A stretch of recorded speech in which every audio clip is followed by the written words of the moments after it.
One more thing. According to reports, the Mavericks are not going to screw it up. They're not going to do something insane, and they're going to draft Cooper Flagg at number 1 and keep the pick. Is it the right play? Yes. But why is it the right play? We'll talk about that and more on today's Locked On Mavs. One more thing. I'm here because I have to. Dallas is going to get a seat at the table. That's it. It's me versus the machine. Nice penetrating thrust to the middle. People forget about him. Hot man, the hot player. Wait. One more thing. Yeah, you're still locked on to the Dallas Mavericks. My name is Nick Angstadt, media member, covering the Dallas Mavericks for 10 years. Thanks for being an everydayer, making Locked On Mavs your first listen. Today's episode, I'm joined by the one more thinking himself, Isaac Harris. Still feeling good, Isaac? No, I'm feeling so good. Today, we're going to get into the Mavs are not trading Cooper Flagg. They're not, and I'm happy about it. I'm very excited. According to Tim McMahon of ESPN, reports that the Dallas Mavericks plan to select Duke forward Cooper Flagg and will not entertain the possibility of trading away the pick for a proven superstar, sources tell ESPN. Sources told ESPN that Patrick Dumont, who just finished his first year as Mavs governor, considers the opportunity to be in position to draft a generational talent like Flagg a gift. While Dumont has given Harrison great leeway to run basketball operations, the governor has final decision on all personnel matters. Mark Stein also added to this and said that one source briefed on the team's thinking said no chance they would entertain trading the number 1 pick. You saw how excited they were in that draft room, that video of them all jumping around and everything. They're excited about this, and they're not making a trade. So if you were worried about it, it ain't happening. Yeah, I thought it was really telling that Tim McMahon's quotes came from Patrick Dumont and not Nico Harrison. There's been a lot of reporting stuff that Tim has done in the past that comes straight from Nico Harrison, or Nico's reached out to him. Obviously, there's probably a lot of frustrations from Nico Harrison with Tim McMahon right now. A lot of you guys read that in the transcript from the secret roundtable and all the stuff. Yeah. But that started way before the roundtable. There was a lot of tension between those two post Luka trade, and it was funny because the fans were hating McMahon for stuff, and then Nico and the front office are hating him too. But and so it's like, so I thought it was really interesting that this stuff came from Patrick Dumont, and that's what I think makes it a little bit different, right? Like I think it feels different whenever it's Dumont telling McMahon, telling ESPN, we're taking this guy. Like it kind of eliminates whether Nico's on board or not. You're hearing it from him, and it could be, if you want to try to read between the lines, it could be, hey, like it's him trying to gain back control of some of what's happening, and it's like, all right, it's time for me to step in now, and we're taking him. It's my call, and this is what's happening. There's obviously a reason why people were concerned about it. It was one of the first things I saw people say, like, oh, get ready, he's going to trade him for Kawhi Leonard. He's going to trade that first round pick for Giannis or do something like that. The thing coming from Dumont, I think is definitely notable. And GMs can say something, or there can be a report from a GM. They have to interact with all the other GMs. So they use the media for leverage in some way. It feels like Patrick Dumont, who's probably not doing that, not using the media for leverage. He's just like quieting the crowd, just saying, all right, hey, we're not going to do this. Like, we're going to keep it. You can be excited. Because we talked about this yesterday. Why should Mavericks fans buy back in to a young star and go through this whole thing again that we just went through with Luka, for him to eventually be shipped away, or even shipped away before he even lands in Dallas? And this just stops all that in its tracks. And I believe it this time because, like you said, it came from ownership, and it's not coming from Nico. And if it came from Nico, I would be like, all right, is he using it as a leverage play? Is he trying to make the Bucks ask for less for Giannis? Like, you know what I mean? But because it comes from ownership, it is different. If it came from Nico, it would have been Nico Harrison's excited to add a player with Mamba mentality that could play both sides of the floor, and contribute on the defensive end, something like, or it would have been hey, league sources from the front office says this. But the fact that Tim McMahon is going on a live hit on TV on ESPN and is like, let me tell you what Patrick Dumont is like thinking and feeling right now and what he is saying, then that's coming from Dumont. So I thought that was telling. And when you think about the Nico angle of it too, I shot this out on our text thing. If you really think about it, Nico doesn't want to trade it for Giannis. It on paper, like what Nico wants is like, yes, this is the window, the 2-3 window. Like we want to win the title and all this stuff. But the moment Nico traded Luka Doncic, it was personal and it became about Nico, and Nico became the main character. If you trade this pick for Giannis, and even if you go win a title and you win this mercenary title, Nico Harrison's not getting the praise from it. It's going to be, oh, well, you just got lucky to be able to land an asset that you got a 1% chance to land an asset that got you Giannis, who won you the title. And it's not about Nico and the Luka decision and all that stuff at that point. It's about Giannis. And so if you're Nico, and for him, it's about him. So or at least it feels like all the stuff has been about, him. That's the part, if you really think about it, it's like, yes, it would fit what he wants, like on paper, roster wise, but it wouldn't fit the overall storyline narrative and stuff of behind all the things. And so yeah, you just got to take Cooper Flagg at this point. Who gets credit for the 2019 Raptors title?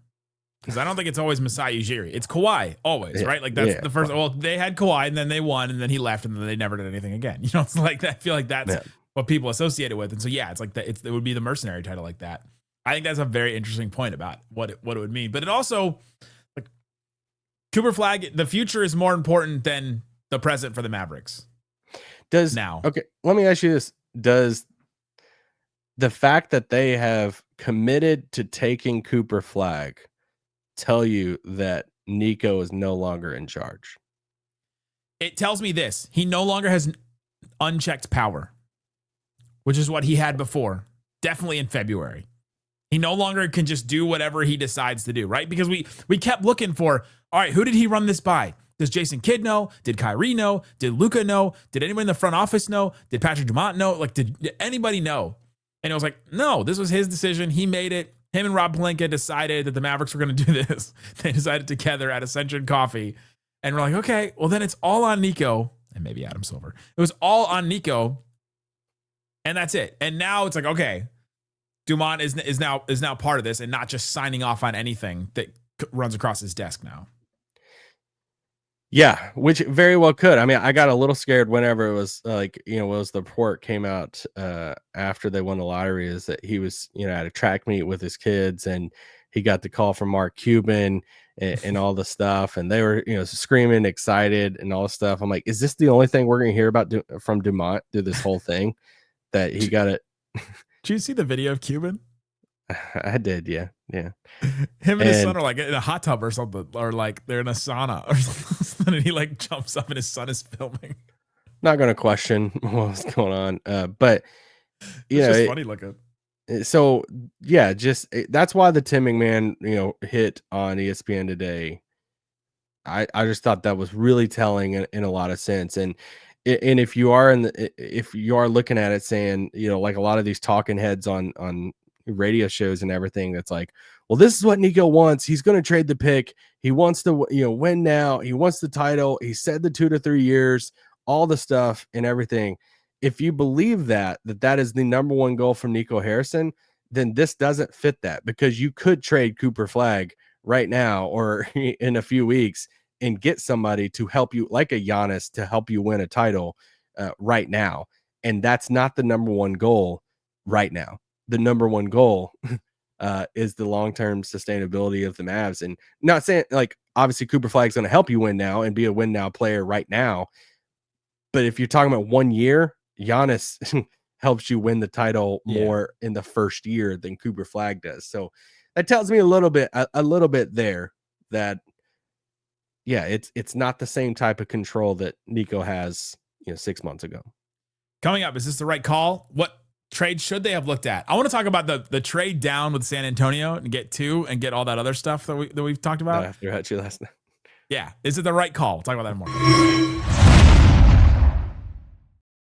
Today's episode of Locked On Mavs brought to you by Wayfair. The days are getting longer. The weather's warming up. It's going to be 100 on Wednesday. If you're listening on Wednesday, it's wild. People are spending more time outside, which means it's the perfect time to refresh your outdoor space. If you got an outdoor space, you're working with a big backyard, a small balcony, it's okay. It's for if you have a big backyard or if you have a small balcony, it's okay. You can get any kind of thing at Wayfair. They have everything you need to make it feel more like you. They have a massive selection of outdoor essentials, makes it easy to transform any space into your ideal summer setup. Check out new patio furniture. They have mix and match styles. They have all kinds of stuff, all kinds of colors and things. They always have different ways to check out how it looks in your space. Delivery is free, hassle-free, and even for the big stuff, you get it sent straight to you. I've gotten some Wayfair stuff. They send it straight to you. You put it together. It's great. You don't have to like figure out, is this going to fit in my car? Shop a huge selection of outdoor furniture this summer. Get outside with Wayfair. Head to wayfair.com. That's WAYFAIR.com. Wayfair, every style, every home.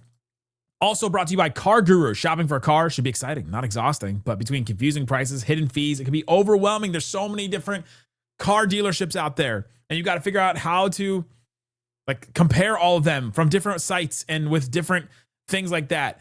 Over 4 million listings on Car Guru. It'll help you with new and used cars, and they have more than any other online marketplace.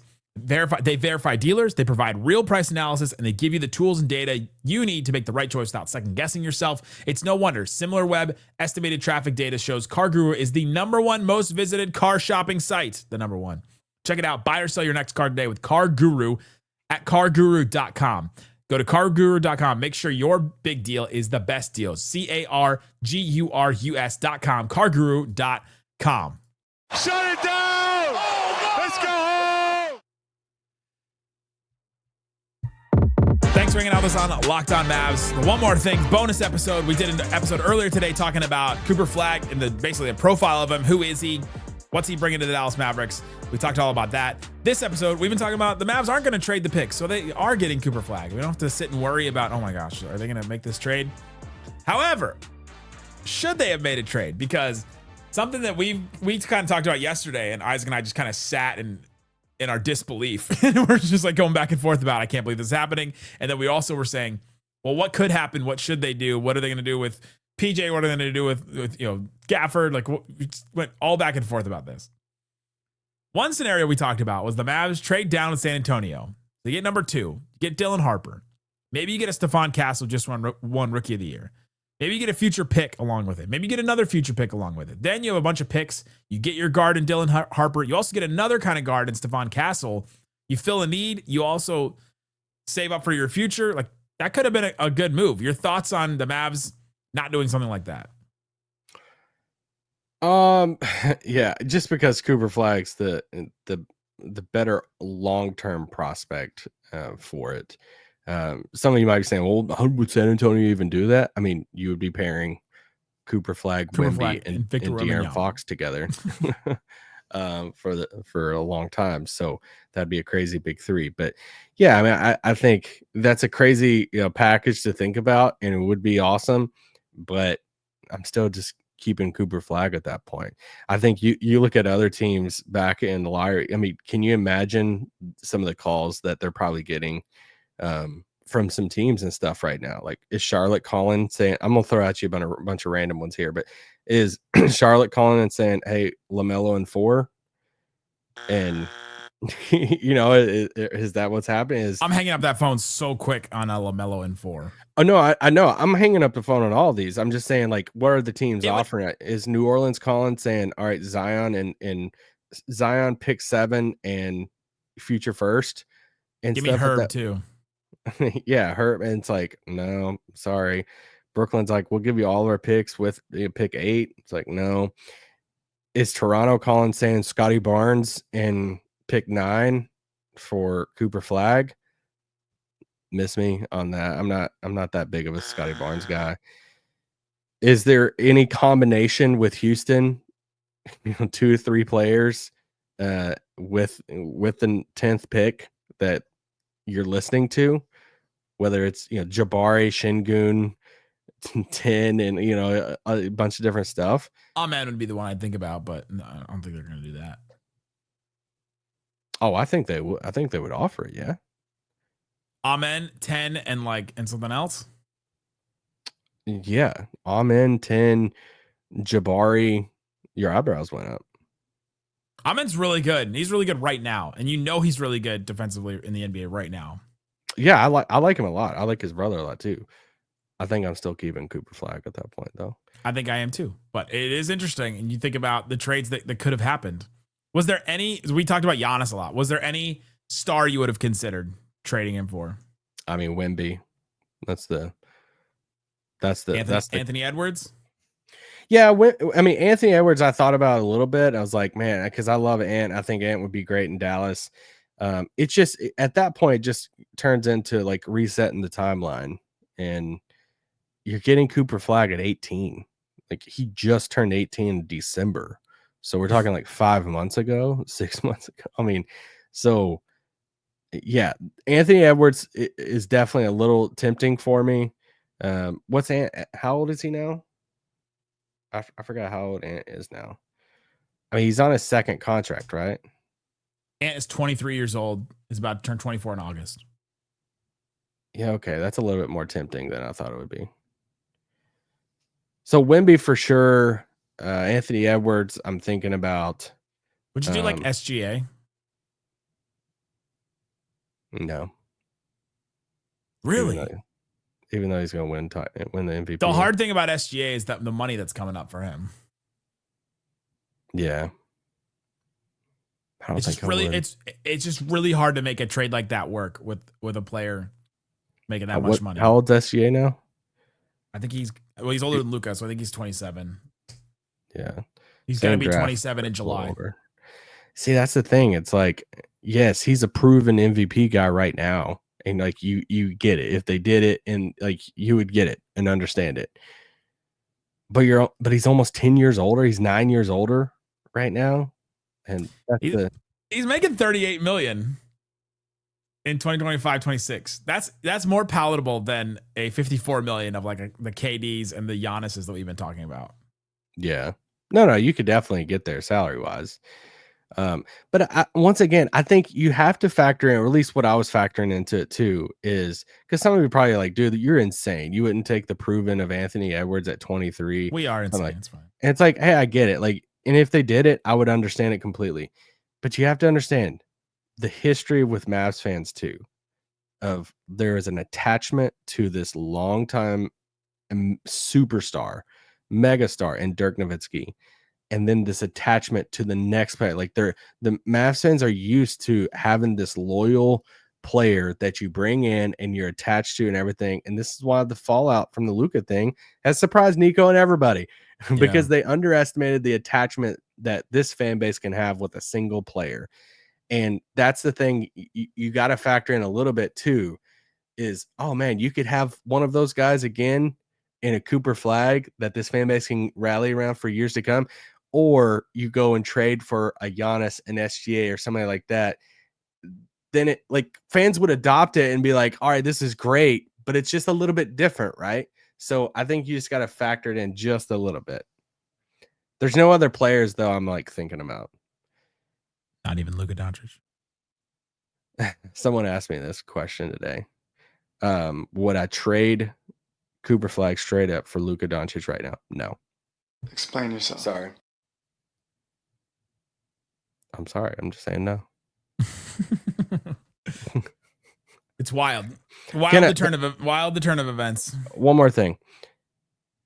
What does the East look like next year?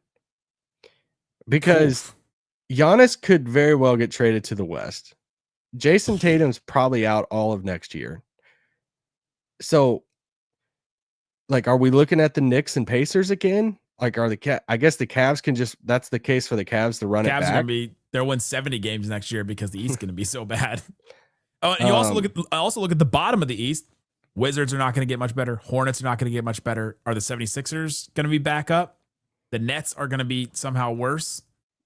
It just Heat are feels going to like be definitely worse.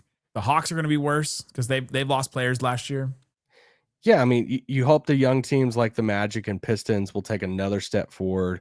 That'll be fun. You have to be excited if you're like one of those teams of like, man, it feels like there's kind of an opening now. Even though Indiana's like a really good team, it does feel like there's a little bit of like, all right, let's see what happens in the East. And does it make another team in the East get more greedy this offseason of taking a big swing on something?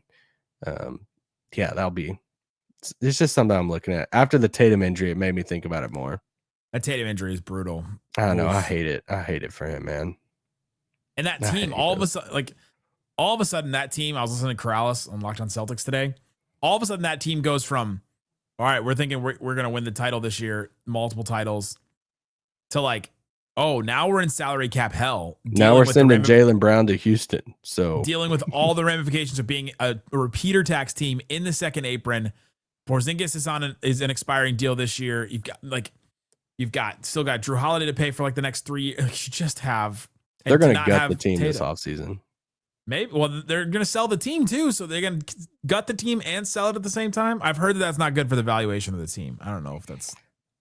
I mean, do you think the new owners are just super thrilled about second time luxury tax and all this stuff while not being a title contender? Yeah, I think Jaylen Brown's a Houston Rocket. They'll still be like a 45-win team next year. I mean, that's betting a lot on even more health from Drew and KP. Jaylen Brown said he's not getting old. Jaylen Brown said he's the best player getting into the paint and getting to the rim in the NBA. So he should just get to the rim every time. Yeah. And coach of the Mavericks said he is the best player on the Celtics. So that's very true too. I'm not playing. I'm watching, just like you guys. I'm not playing. He's not playing. Mavericks are also sneaky now over some aprons. So with Cooper Flagg's contract. Yeah, the difference between I looked this up yesterday. The difference between 11 where they're going to land and Cooper Flagg is $8 million. They were like $5 million over the tax. Now they're going to be what? Like now they're going to be 13 over the tax. Yeah, now you got some more work to do to get under the first apron at least to open up another exception and different roster building stuff. So a good problem to have to get Cooper Flagg. Like you'll figure that out. Yeah, right. It is something that was kind of unexpected. Of now you have to shed some stuff to get under. Yeah, like we thought they were gonna have the $5.6 million like the mini like the tax mid level, and I don't know if they're gonna have that if they don't make a move or do something. Yeah. It might mean Dwight Powell's gone. Ooh. Will he last forever? He's got a player option for $4 million. Since we're just in the spot to just throwing out random things, does it mean anything to you that Dirk hasn't tweeted anything or made any type of? I've been thinking about it because I'm like, man, it'd be so great for Dirk to like teach him the one-legged fade and like teach Cooper Flagg like the shooting like that. But I haven't seen anything from Dirk. And we talked about it was Dirk's last straw when they like. I know. I was just thinking about it. I was like, you have to think that if the Luka stuff didn't, I mean, you wouldn't have Flagg and all this stuff, but you have to think if the last 6 months didn't happen, like if the Mavericks win a number 1 pick in the draft, like Dirk is like one of the first persons to spouting out stuff and he's been online. Like he posted something today on his Instagram. So it's like to have just radio silence from Dirk after winning Cooper Flagg and all this stuff. It's kind of sad. We got Spencer Dinwiddie posting about the number 1 pick. He's a free agent. I'm not blaming Dirk, by the way. I'm saying sad in general, just interesting. Like where the relationship is. And he could tweet out something tomorrow, whatever. But it's still like, oh man, like this makes me more mad at them. The ramifications of what they did and how they handled it. Yeah. Shout out to when Cooper Flagg first gets asked about like, hey, are you scared about getting traded? Someone will ask that.